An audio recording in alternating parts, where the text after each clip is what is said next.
Hi, thank you so much for joining this webinar.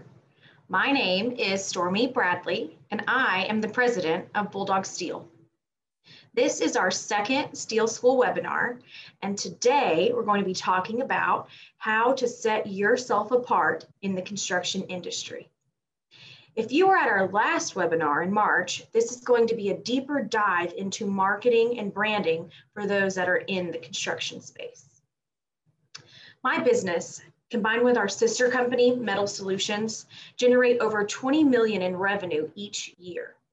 And together, we are involved in over 300 projects per year.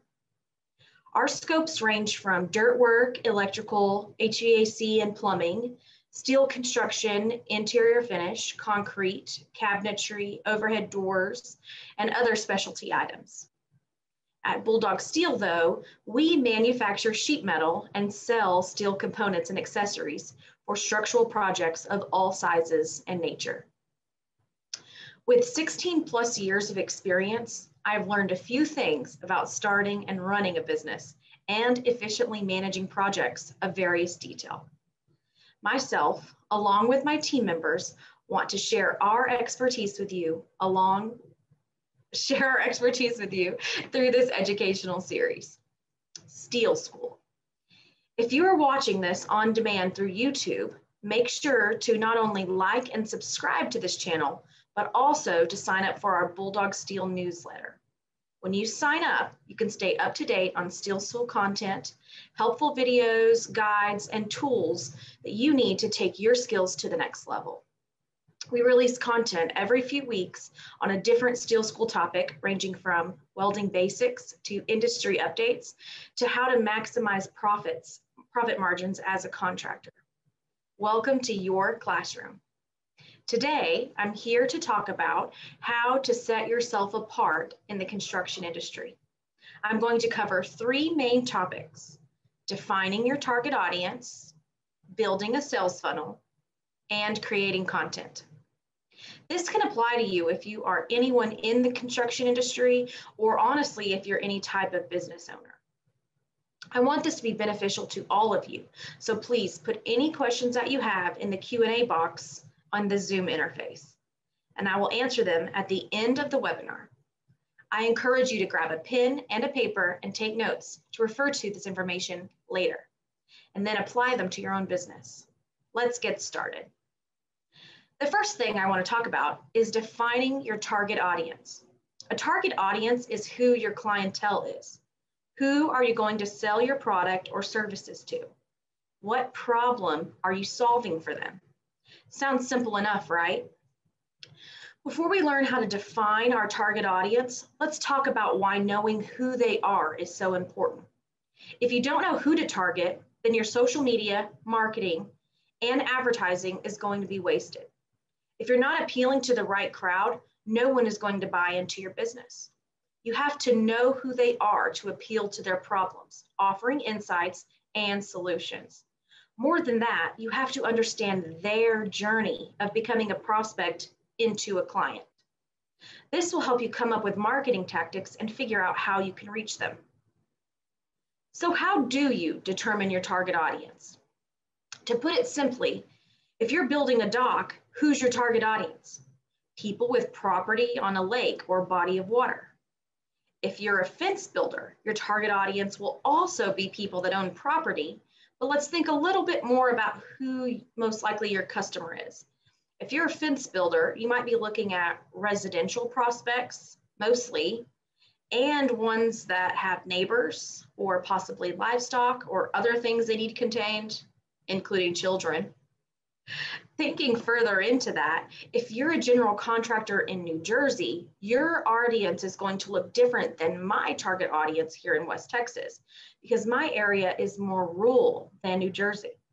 Because of that, a builder in New Jersey might choose a specialty trade that focuses more on renovations of existing buildings or apartment complexes or multi-story facilities, since there probably isn't an abundance of raw land just waiting to be constructed there. This is the thought process that's involved when thinking about your target audience. Further than just target audience, Do some research to determine the demographics of your ideal customer. How old are they? Are they married? What's their income range? What's their occupation? What are their hobbies?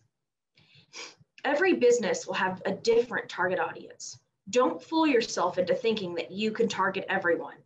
If you're not marketing to a specific person or type of person, then you're not marketing to anyone.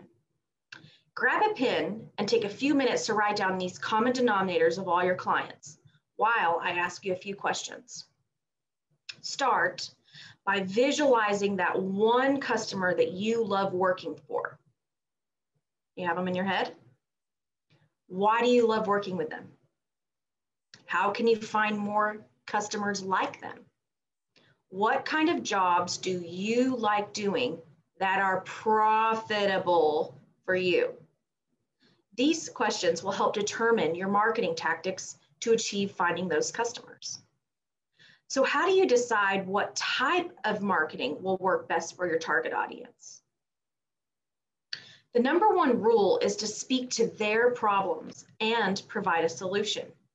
That's how you're going to pull them in. What are all the benefits of your product and service, and why do they need you? Make a list and use this to generate content ideas and even social post captions that speak to their specific needs. We'll go into further detail about content ideas in the third section. If you're a fence builder, communicate the benefits of fences to your audience to make them say, I never thought about that. It would be nice to have more privacy from our neighbors. Or, wow, I didn't think we'd need a fence after we got this dog, but it's really a smart decision. Out here in West Texas, we have a lot of farmland. You need to market to the people keeping the cotton field out of their swimming pools or something along those lines. The options are unlimited when you put yourself in your customer's shoes and work on solutions to their problems. More than just speaking to their needs, also aim to develop the trust of your target audience and become an expert. If you're not an expert, you need to become one. And then you also need to make sure that your team is an expert as well.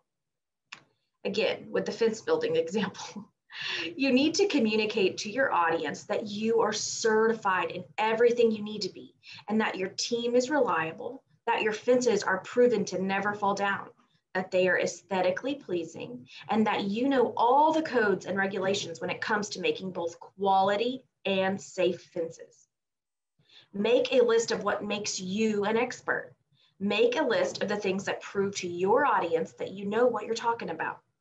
Use this to generate marketing content. I have a friend in New Jersey, and he does bungalow renovations. He only does specific renovations, not new builds, not anything that's out of his wheelhouse. And he only does this in New Jersey. Because his business is so niche, he has been able to hone in on his marketing, positioning himself as the bungalow expert of New Jersey. We actually call him the bungalow master. And because of that, he is always booked. If you need a bungalow renovation, you call this guy. He knows that many of his customers are getting loans from banks in order to complete their renovation projects. This was a specific aspect of his target audience that he identified. He saw this as an opportunity to capture more sales. He formed relationships with banks, and he sends the customers directly to those banks for their funding needs. At other banks, he got permission to leave brochures. Now, when someone goes to the bank and needs a loan for a bungalow renovation, they have a builder ready. He has a great relationship with his local banks, and they can vouch for his quality since they provide funding for several of his projects. This is an example of how getting specific with your audience can build trust with them, and considering the sales journey of your audience generates top of the funnel activity, earning you more business in what you specialize in. Now that you better understand your target audience, you can also target them along their journey. Spend some time making a list of every touch point your team and your audience experiences. Look for holes and opportunities where a touch could be made or improved to better appeal to their needs. Lastly, think about the channels that your target audience uses. This will be influenced by demographics. Does your target audience want to engage in person or digitally? If digitally, are they more likely to be found on Facebook or Instagram or TikTok? This will also help you better understand your target audience and how you can reach them.